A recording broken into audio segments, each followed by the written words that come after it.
नमस्कार मित्रांनो, वचन दिले तुम्हाला या मालिकेच्या आजच्या दुसऱ्या भागामध्ये आपण बघणार आहोत. येथे ऊर्जा आता त्या विक्रांतच्या मित्रांबरोबर लढायला तयार झालेली असते. तिने आता पद्माला वाचवण्याचं ठरवलेलं असतं. त्याच वेळेस आता लगेच त्या विक्रांतचे मित्र म्हणू लागतो, दे तू आम्हाला न्यायालयाची धमकी देती, आम्हाला कोर्टाची धमकी देऊन चालणार नाही. मागे हो, आम्ही हिला सोडणार नाही, हिला घेऊनच जाणार. तेव्हा ऊर्जा आता तलवार दाखवत लगेच त्या वायफट पोरांना म्हणू लागते, ऊर्जाशी कोर्टात नाद करायचा नाही आणि कोर्टाबाहेर ऊर्जाशी वाद करायचा नाही, लक्षात ठेवा. तेवढ्यात आता शौर्य आलेला असतो. आता हा सगळा जो काही समोर तमाशा चालू असतो, शौर्य आता थांबून ते सगळं बघू लागतो. आता मात्र शौर्याने पद्माला ओळखलेलं असतं. पद्माची जी काही अवस्था असते त्यावरनं शौर्याला सगळं काही समजलेलं असतं. तेवढ्यात आता ते गुंड पटकन पद्माला पकडतात आणि ओढतच तिकडनं घेऊन जाणार. तेच आता ऊर्जाने मात्र मोठी हिंमत दाखवून त्या गुंडाशी 2 हात केलेले असतात. आता मात्र ऊर्जा पटकन मंग्याला बोलवते. मंग्या गाडी घेऊन येतो. आता ऊर्जा पटकन पद्माला मंग्याच्या गाडीवरती बसवते आणि मंग्या हिला लगेच इकडनं घेऊन जा असे ताकीद देताच आता मंग्या मात्र गाडी स्टार्ट करून पद्माला घेऊन तिकडनं निघालेला असतो. आता ती वायफट पोरं मात्र खूप भडकलेली असतात, कारण त्यांच्या विक्कीने त्यांना पद्माला घेऊन यायला सांगितलेलं असतं ना. तर आता लगेच ती वायफट पोरं आता ऊर्जाला म्हणू लागतात, तू तिला पळवलं ना, आता तुझी सुट्टी नाही, आता तुला सोडणार नाही आम्ही, आज तुझा शेवटचा दिवस असेल. तेव्हा लगेच आता 2 पोरं मात्र ऊर्जाला पकडतात आणि एक जण आता हातात काठी घेऊन ऊर्जासमोर येऊन उभी राहतो आणि तो ऊर्जावरती वार करणार. तेच ऊर्जा त्याची काठी पकडते आणि लागते, भर दिवसा सगळ्यांसमोर एका मुलीवरती हात उचलताय, याचे कलम तुम्हाला माहिती नाही आहे, तुम्हाला कोर्टात खेचीन आणि शिक्षा करेन. त्यावर लगेच आता ती वायफट पोरं हसू लागतात आणि लागतात, तू आम्हाला कोर्टात खेचणार आणि शिक्षा करणार, स्वतःला समजतेस काय ग तू? तेव्हा ऊर्जा म्हणू लागते, ॲडव्होकेट ऊर्जा शिंदे म्हणतात मला, नीट लक्षात ठेवायचं. आता दोघांनी धरलेलं असूनही ऊर्जा त्यांच्याशी लढत असते, त्यांना मारत असते, कशीबशी त्यांच्या तावडीतनं सुटण्याचा प्रयत्न करत असते. तेवढ्यात आता शौर्य गाडीतनं खाली उतरतो आणि हे सगळं काही बघत असतो. त्याच वेळेस ऊर्जा आजूबाजूचे लोक व्हिडिओ काढत असतात, हे सगळं बघत असतात. तेव्हा ऊर्जा म्हणू लागते, बघा बघा, अहो बघता काय तुम्ही, दिवसाढवळ्या तुमच्यासमोर काही टवाळकी पोरं येतात आणि मुलींना त्रास देतात आणि तुम्ही हातात बांगड्या घालून व्हिडिओ काढतायत, लाजा नाही वाटत? अरे कोणीतरी मर्द असेल ना यात तर मदतीला या. पण मात्र कोणीही पुढे यायला तयार नसतं. त्याच वेळेस आता लगेच तो गुंड म्हणू लागतो, तुझं नाव असेल ऊर्जा, पण आज तुला आम्ही संपवणारा, आता आजचा तुझा शेवटचा दिवस असे म्हणत आता लगेच तो गुंड ऊर्जावरती वार करणार. तेच आता शौर्य पुढे आलेलं असतं. शौर्य पटकन आता त्याच्या हातातली काठी पकडतो आणि जोरजोरात एका टवाळक्यांना मारायला सुरुवात करतो. आता शौर्याने एक करून समद्यांना मारलेलं असतं. त्याच वेळेस आता लगेच ऊर्जा मात्र शौर्याकडे बघू लागते. त्याच वेळेस आता शौर्य त्या गुंडाला ऊर्जाशी पायाशी लोटतो आणि मग लागते, देवीशी लढायचं नसतं, देवीच्या पाया पडायचं असतं. नीट लक्षात येतंय ना? दोघेही आता एकमेकांकडे बघू लागतात. शौर्य आणि ऊर्जा एकमेकांच्या डोळ्यात डोळे घालून जणू काही प्रेमातच पडलेले असतात, असे एकमेकांकडे बघू लागतात. त्याच वेळेस आता एक खाली पडलेला गुंड म्हणू लागते, सोडणार नाही हिला सोडणार नाही. तेव्हा शौर्य म्हणू लागते, एक पाऊल पुढे येऊन दाखव, नाही तुला इथेच कलम 304 302 काय कलम असतील ती फडफड आता इथे शौर्याने बोलून दाखवलेले असतात. आता मात्र ऊर्जा त्याकडे बघू लागते, कारण हाही एक वकील आहे आणि तो माझ्यासारखा दिसतोय, हे तर मात्र आता ऊर्जाला कळालेलं असतं. आता मात्र एक करून शौर्याने सगळ्या पोरांची धुलाई केलेली असते. आता मात्र ऊर्जालाही भीती वाटते, कारण शौर्यालाही खूपच मार सहन करावा लागतो. तेव्हा लगेच आता ते गुंड मात्र तिकडनं पळून गेलेले असतात. त्याच वेळेस ऊर्जा म्हणू लागते, पळून कुठे जात आहेत? कुठेही जा पळून, पण एकाला शोधून नाही कोर्टात खेचलं ना तर नावाची ॲडव्होकेट ऊर्जा नाही. आता शौर्य मात्र या ॲडव्होकेट ऊर्जाकडे बघू लागतो, कसली ऊर्जा हिच्यात, हे सगळं बघून त्याला मात्र खूपच आनंद होतो. त्याच वेळेस आता लगेच ऊर्जा पाठीमागचे जे काही लोक व्हिडिओ काढत असतात ना त्यांना म्हणू लागते, झालं तुमचं व्हिडिओ काढून? झालं असेल ना तर बघा, एवढ्या बघ्यामध्ये ना फक्त एकच कणा असलेला मर्द आहे, एकच पुरुष, फक्त हाच मदतीला येऊ शकतो का? हा पुरुष मदतीला येऊ शकतो आणि तुम्ही फक्त बांगड्या भरून व्हिडिओ काढणार आहात का? नाही, काढा, व्हिडिओ काढा, सोशल मीडियावरती टाका, व्हायरल करा, पण एका मुलीची मदत करू नका. भर दिवसात तुमच्यावरती ही असली टवाळकी पोरं मुलींवरती अत्याचार करतायत आणि तुम्ही व्हिडिओ काढतायत. लाजा नाही वाटत तुम्हाला? आणि हे सगळं कुणामुळे होते माहिती? फक्त तुमच्यासारख्या बघ्यामुळे होतं हे. लाजा वाटू दे. कुठपर्यंत सगळं मुलींनी सहन करायचं? अत्याचार मुलींवर होणार, आरोप मुलींवर लावले जाणार आणि नंतर नावही बदनाम मुलींचंच केलं जाणार. किती सहन करायचं? पण नाही या, आता बास. आता ही ॲडव्होकेट ऊर्जा त्या मुलीला न्याय मिळवून देणार आणि या असल्या पोरांना कोर्टात खेचणार.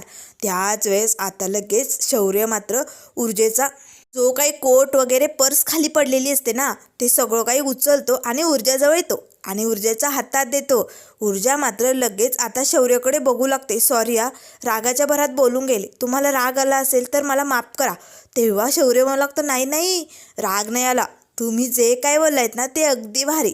तेव्हा लगेच आता ऊर्जा म्हणू लागते, थँक्यू हा, तुमचं खरंच कौतुक करावं तेवढं थोडंच आहे, तुम्ही खरंच माझ्या मदतीला आला. त्यावर शौर्य म्हणू लागतो, तुम्ही मला तू म्हटलं तरी चालेल. आता मात्र लगेच ऊर्जा म्हणू लागते, हो का, मग तुम्ही मला तूच म्हणा. त्याच वेळेस ऊर्जा आता शौर्यला थँक्यू म्हणू लागते, तुम्ही माझी मदत केली ना त्यासाठी थँक्यू हा. त्याच वेळेस शौर्य म्हणू लागतो, नाही नाही, तुला थँक्यू म्हणायची काही गरज नाही, अशी मदत मी तुझी रोज करेन. तेव्हा ऊर्जा म्हणू लागते, रोज करेन म्हणजे? त्यावर शौर्य म्हणू लागतो, म्हणजे मला म्हणायचं आहे की माणसाने एकमेकांच्या मदतीला आलं पाहिजे ना, दुसरं काहीच नाही. त्याच वेळेस आता लगेच इथे ऊर्जा म्हणू लागते, मी ॲडव्होकेट ऊर्जा, तुम्ही पण वकील आहात का? तेव्हा लगेच शौर्य म्हणू लागतो, हो, पण कुठल्या ऑफिसला असता तुम्ही? त्यावर लगेच ऊर्जा म्हणू लागते, कसलं आलं आहे ऑफिस? ही असलीच आपली कामं चालू आहे, अजून मला केसेस मिळाल्या नाही आहेत ना, हे माझं कार्ड. ॲडव्होकेट ऊर्जा शिंदे, हां, म्हणजे स्वस्तात स्वस्त केस सोडून मिळतील, पण जर केस जरा सिक्रेट म्हणजे असं सिरियस असेल ना तर मग थोडे पैसे ॲडजस्ट करावे लागतील. आता मात्र शौर्य ऊर्जाकडे बघून हसू लागतो. तेव्हा ऊर्जा निघालेली असते. त्यावर शौर्य म्हणू लागतो, तुम्हाला कुठे ड्रॉप करायचं आहे का? मी सोडू का? तेव्हा ऊर्जा म्हणू लागते, नाही, मला इथनं पुढे चाळीत जायचे, मी चाळीतच राहत असते, मला सवय रोजची, त्यामुळे तुम्ही नका टेन्शन घेऊ, मी निघते. असे म्हणत आता लगेच ऊर्जा तिकडनं निघालेली असते. त्याच वेळेस शौर्य मात्र देवी आईकडे बघतो आणि मनाशीच म्हणू लागतो, अशीच ऊर्जा मला माझ्या आयुष्यात हवी बरं का, गोड आणि अगदी हिमतीवाली. असे म्हणत आता शौर्य मात्र आपल्या ऊर्जेच्या प्रेमात पडलेलाच असतो. तर इकडे घरी आईसाहेब मात्र खूपच भडकलेले असतात. तेव्हा लगेच आता त्या दिव्याच्या सासूला म्हणजे विजयाला आवाज देतात, विजया, पद्मा अजून आली नाही आहे का? कुठे आहे पद्मा? तेव्हा लगेच आता विजया म्हणू लागते, पद्मा ना शिर्केंच्या घरी पुरणपोळीचा डबा द्यायला गेली, अजून आली नाही. आता आईसाहेब मात्र भडकतात, अशी कशी पद्मा गेली? तुम्ही कुणाला विचारून पद्माला त्यांच्या घरी पाठवलं? तुम्हाला कोणी सांगितलं होतं हा आगाऊपणा करायचा?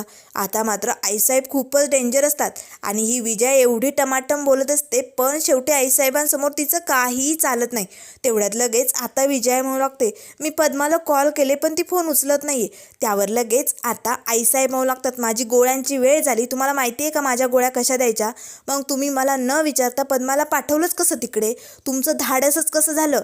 असं आता डोक्यावरती घर घेतलेलं असतं आईसाहेबांनी. तेव्हा लगेच विजया म्हणू लागते, मी देऊ का गोळ्या? त्यावर आईसाहेब म्हणू लागतात, गोळ्या कशा द्यायच्या माहिती आहे का तरी? पद्माला बोलावून घ्या लगेच, आणि हा लग्न घर आहे म्हणून दिवसभर दागिने खरेदी करत बसू नका, आवरा पटापट. आता मात्र आईसाहेब खूप भडकलेले असतात. तेव्हा लगेच विजय पटकन पद्माला फोन लावत असते, पण पद्माचा फोन काही लागत नाही. आता काय करावं काही सुचत नाही. तेवढ्यात दिव्या येते. त्याच वेळेस विजय म्हणू लागते, दिव्या, ती पद्मा चाळीतच राहते, तुला माहिती असेल ना कुठे राहते, तूही चाळीतच राहत होती ना? तेव्हा दिव्या म्हणू लागते, ओ सासूबाई, मी चाळीत आधी राहत होते, आता मी इकडे राहते, आणि तसंही चाळीत कितीतरी लोक राहत असतात, मग मला काय माहिती ती कुठे राहते? तेव्हा लगेच आता काकूबाई जे असतात ना, म्हणजे दुसरी सासू दिव्याची, ती म्हणू लागते, तसंही तू त्या पद्माबरोबर जास्तच गप्पा मारत असते ना, चाळीतल्या दोघींचं जास्त जमतं ना, मग सांगितलं असेल ना ती कुठे राहते? तेव्हा दिव्या म्हणू लागते, ओ काकी साहेब, तुमची मोलकरीण तुम्हाला कुठे राहते हे माहिती नाही, मला कशाला विचारताय?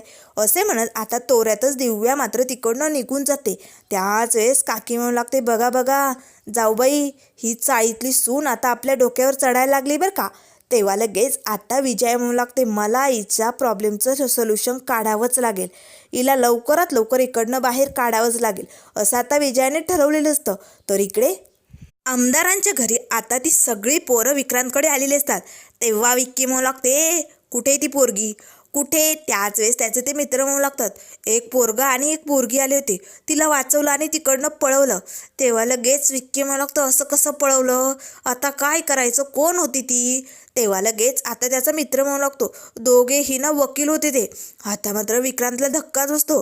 वकील म्हटल्यानंतर आता ही केस कोर्टात जाणार, पोलीस म्हटल्यानंतर माझे डॅडी माझ्यावरती खूप भडकणार. आता विक्कीला भीती वाटते. त्यावर लगेच त्याचे मित्र म्हणू लागतात, तू कशाला टेन्शन घेतो, तुझे डॅडी बघून घेतील ना काय असेल ते. तेव्हा लगेच विक्रांत म्हणू लागते, अरे इथे इलेक्शन तोंडावरती आलंय आणि कोर्ट कचेरी हा सगळा मामला म्हटल्यानंतर डॅडी मला फोडून काढतील.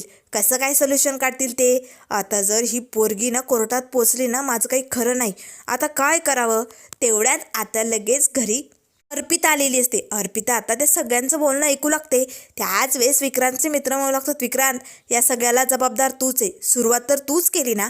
तेवढ्यात अर्पिता आतमध्ये त्याने म्हणू लागते, काय झालंय, काय केलं विक्रांतने, कोणी बोला ना. पण विक्रांत मात्र सगळ्यांना खुणवतो, गप्प बसा असे म्हणू लागतो. तेवढ्यात आता विजया काकूंचा म्हणजे शौर्याच्या आईचा फोन येतो अर्पिताला. तेव्हा लगेच ती फोन उचलते. त्यावर आता विजय काकू विचारू लागतात, काय गं पद्मा तिकडे आली होती, अजून निघाली नाही का? आता मात्र लगेच अर्पिता काही बोलणार. तेच तिला आता पद्माच्या फुटलेल्या बांगड्या, पायातली पट्टी, सगळ्या काही वस्तू तिथे सापडू लागतात. आता मात्र लगेच तिला डाऊट आलेला असतो, नक्की पद्माबरोबर काहीतरी इथे घडलंय. तेव्हा अर्पिता म्हणू लागते, काकू अजून म्हणजे ती आली होती पण इथे नाही आहे, ती निघाली असेल, येईलच, पोचेलच इतक्यात, असे म्हणत तिने फोन बंद केलेला असतो. त्याच वेळेस आता ती विक्रांतजवळ त्याने म्हणू लागते, विक्रांत खरं खरं सांग, इथे त्या पद्माबरोबर काय घडलंय, ती पद्मा इकडे आली होती की नाही? आता मात्र कोणीही काही बोलायला तयार नसतं. तेव्हा लगेच आता अर्पिता त्याच्या मित्रांना विचारू लागते, काय झालंय सांगा पटकन. आता एक मित्र म्हणू लागतो, नाही असं काहीही झालेलं नाही, पद्मा इकडे आली नव्हती. त्या क्षणाला अर्पिता आता त्याच्या एक कानाखाली ओढते. आता दुसरा मित्र घाबरतो. तेव्हा लगेच अर्पिता त्याला विचारू लागते, काय झालंय? आता झालेला सगळा काही प्रकार खरा खरा त्याने इथे सांगून टाकलेला असतो. आता अर्पिता मात्र विक्रांतवरती ओरडते. तर इकडे आता ऊर्जाने मात्र पद्माचं घर शोधलेलं असतं. पद्माच्या घरापर्यंत ऊर्जा पोचलेली असते. पद्मा खूप घाबरलेली असते. ऊर्जा तिला समजवण्याचा प्रयत्न करू लागते, आपण पोलीस स्टेशनला जाऊयात, त्या पोरांना कोर्टात खेचूया. आता तिच्या सांगण्यावरनं पद्मा निघालेली असतानाच ती थांबते आणि म्हणू लागते, नाही नाही ताई, आपण नाही करू शकत, अगो ती लय श्रीमंत घरची पोर आहे, आपलं काय चालू देणार, ती काही करू शकतात आणि त्यांनी माझ्या जीवाला काही केलं तर माझ्या छोट्या भावाला कोण बघणार, त्याला कोणीच नाही आहे गं, नाही नाही नाही, आपण पोलिसात नाही जाऊ शकत. तेवढ्यात आता विजयाचा म्हणजे बाईसाहेबांचा फोन आलेला असतो. आता पद्मा मात्र फोन उचलत नाही. तेव्हा ऊर्जा म्हणू लागते, पद्मा अगं उचल की फोन. त्यावर पद्मा म्हणू लागते, नाही काय सांगू मी बाईसाहेबांना, माझ्याबरोबर जे झालं ते सांगून टाकू का? तेव्हा ऊर्जा म्हणू लागते, तू घाबरू नको आणि आत्ता कुणाला काही सांगू नको आणि माझ्याबरोबर पोलीस स्टेशनलाच चल. तर आता मित्रांनो पुढील भागामध्ये आपल्याला बघायला मिळेल, इथे अर्पिताने आता पद्माला फोन केलेला असतो, पद्मा हे बघ, तुझ्याबरोबर जे काही झालं ते कुणालाही सांगायचं नाही आणि अजिबात पोलीस स्टेशनला जायचं नाही, अशी धमकी आता विक्रांत आणि त्याच्या बहिणीने अर्पिताने पद्माला दिलेली असते. हे सगळं बोलणं आता आपल्या ॲडव्होकेट ऊर्जाने ऐकलेलं असतं. तेव्हा ऊर्जा म्हणू लागते, पद्मा आपल्याकडे एक पुरावा आहे, जो मुलगा आपल्या मदतीला आला होता ना, तो मुलगा नक्कीच कोर्टात साक्ष देण्यासाठी आपल्या मदतीला येईल. आता मात्र फक्त तो एकदा भेटू दे. असे म्हणताच आता इकडे कोर्टाच्या बाहेर शौर्य आणि ऊर्जेची भेट झालेली असते. तर मित्रांनो, आता शौर्य ॲडव्होकेट ऊर्जाला या पहिल्या केसमध्ये मदत करणार का? आणि आता या आमदारांच्या ऐपट मुलांना आपली ॲडव्होकेट ऊर्जा कोर्टात खेचणार का? हे आपण लवकरच बघूया. त्यामुळे अशाच मालिकेंच्या अपडेट पाहण्यासाठी चॅनलला लाईक करा, सबस्क्राईब करा